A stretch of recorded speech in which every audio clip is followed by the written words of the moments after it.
नमस्कार दोस्तों, स्वागत करता हूँ आप सभी का हमारे चैनल में।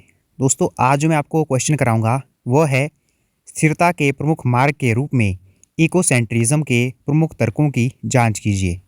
Examine the major argument of ecocentrism as the key pathway to sustainability. दोस्तों, सबसे पहले हम परिचय लिख लेते हैं। इकोसेंट्रिज्म या पारिस्थितिकी केंद्रिता एक दार्शनिक और नैतिक दृष्टिकोण है जो पर्यावरण को स्थिरता के प्रमुख मार्ग के रूप में देखता है। यह दृष्टिकोण मानव केंद्रिता के विपरीत है, जो मानव जाति को सबसे महत्वपूर्ण प्रजाति मानता है और पर्यावरण को केवल मानव हितों की पूर्ति के लिए एक संसाधन मानता है।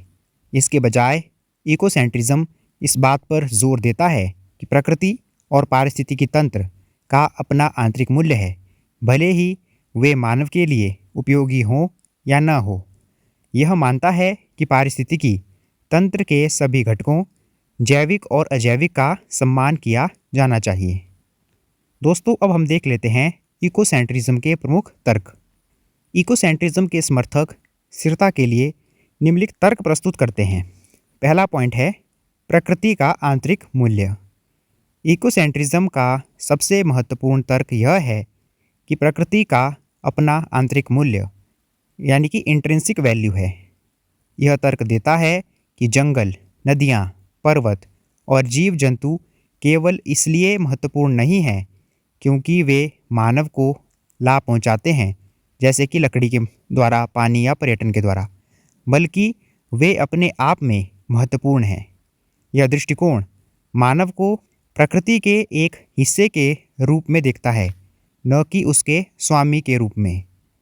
इस तरह की सोच स्थिरता के लिए आवश्यक है क्योंकि यह हमें केवल स्वार्थ आधारित संरक्षण से परे जाने और प्रकृति का सम्मान करने के लिए प्रेरित करती है।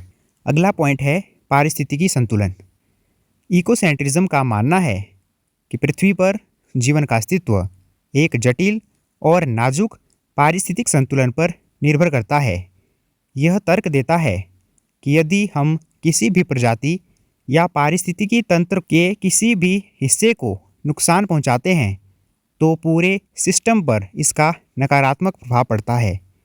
यह मानव केंद्रित दृष्टिकोण के विपरीत है, जो अक्सर एक संसाधन को अत्यधिक उपयोग करता है और इस बात पर ध्यान नहीं देता कि इससे पूरे पारिस्थितिकी तंत्र पर क्या प्रभाव पड़ेगा। इस दृष्टिकोण के तहत स्थिरता का अर्थ पारिस्थितिकी संतुलन को बनाए रखना है, न कि केवल मानव के लिए संसाधनों का प्रबंधन करना। अगला पॉइंट है अंतर प्रजाति समानता। इकोसेंट्रिज्म अंतर प्रजाति समानता पर जोर देता है।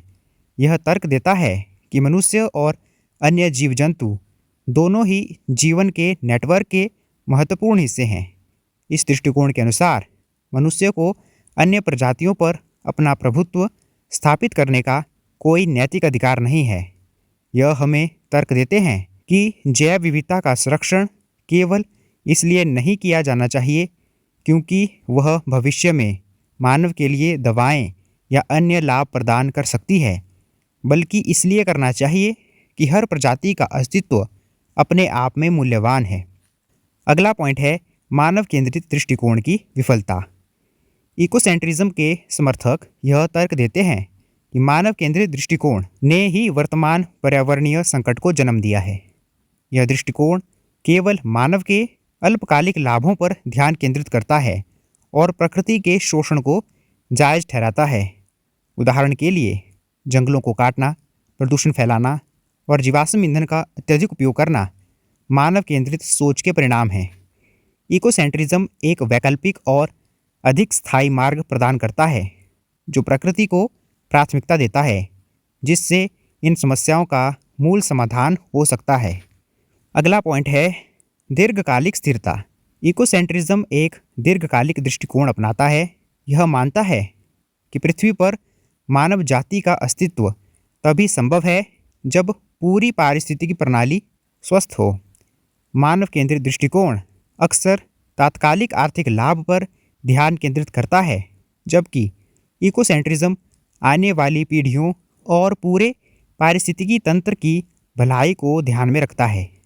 इस तरह की सोच स्थिरता के लिए आवश्यक है, क्योंकि यह हमें ऐसे निर्णय लेने के लिए प्रेरित करती है जो न केवल आज के लिए बल्कि भविष्य के लिए भी अच्छे हो।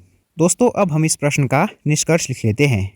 इकोसेंट्रिज्म स्थिरता के लिए एक क्रांतिकारी और आवश्यक दृष्टिकोण प्रदान करता है। यह हमें सिखाता है कि पर्यावरण का संरक्षण सिर्फ एक आर्थिक या सामाजिक मुद्दा नहीं है, बल्कि एक नैतिक अनिवार्यता है। इकोसेंट्रिज्म के प्रमुख तर्क प्रकृति का आंतरिक मूल्य, पारिस्थितिक संतुलन, अंतरप्रजाति समानता और मानव केंद्रित सोच की विफलता यह स्पष्ट करते हैं कि स्थायी भविष्य के लिए हमें अपनी सोच को बदलना होगा। जब तक हम यह स्वीकार नहीं करते कि हम प्रकृति के केवल एक हिस्से हैं और हमारा अस्तित्व पारिस्थितिकी तंत्र के स्वास्थ्य पर निर्भर करता है, तब तक हम वास्तविक और दीर्घकालिक स्थिरता प्राप्त नहीं कर सकते। तो दोस्तों, यह था हमारा आज का टॉपिक, स्थिरता के प्रमुख मार्ग के रूप में इकोसेंट्रिज्म के प्रमुख तर्कों की जांच कीजिए। दोस्तों, उम्मीद करता हूँ कि आपको आज का टॉपिक समझ आ गया होगा, और अगर आपकी हमारी आज की इस वीडियो से हेल्प हुई हो तो आप इस वीडियो को लाइक कर दीजिए, इसे शेयर कर दीजिए और हमारे चैनल को सब्सक्राइब कर दीजिए। धन्यवाद दोस्तों।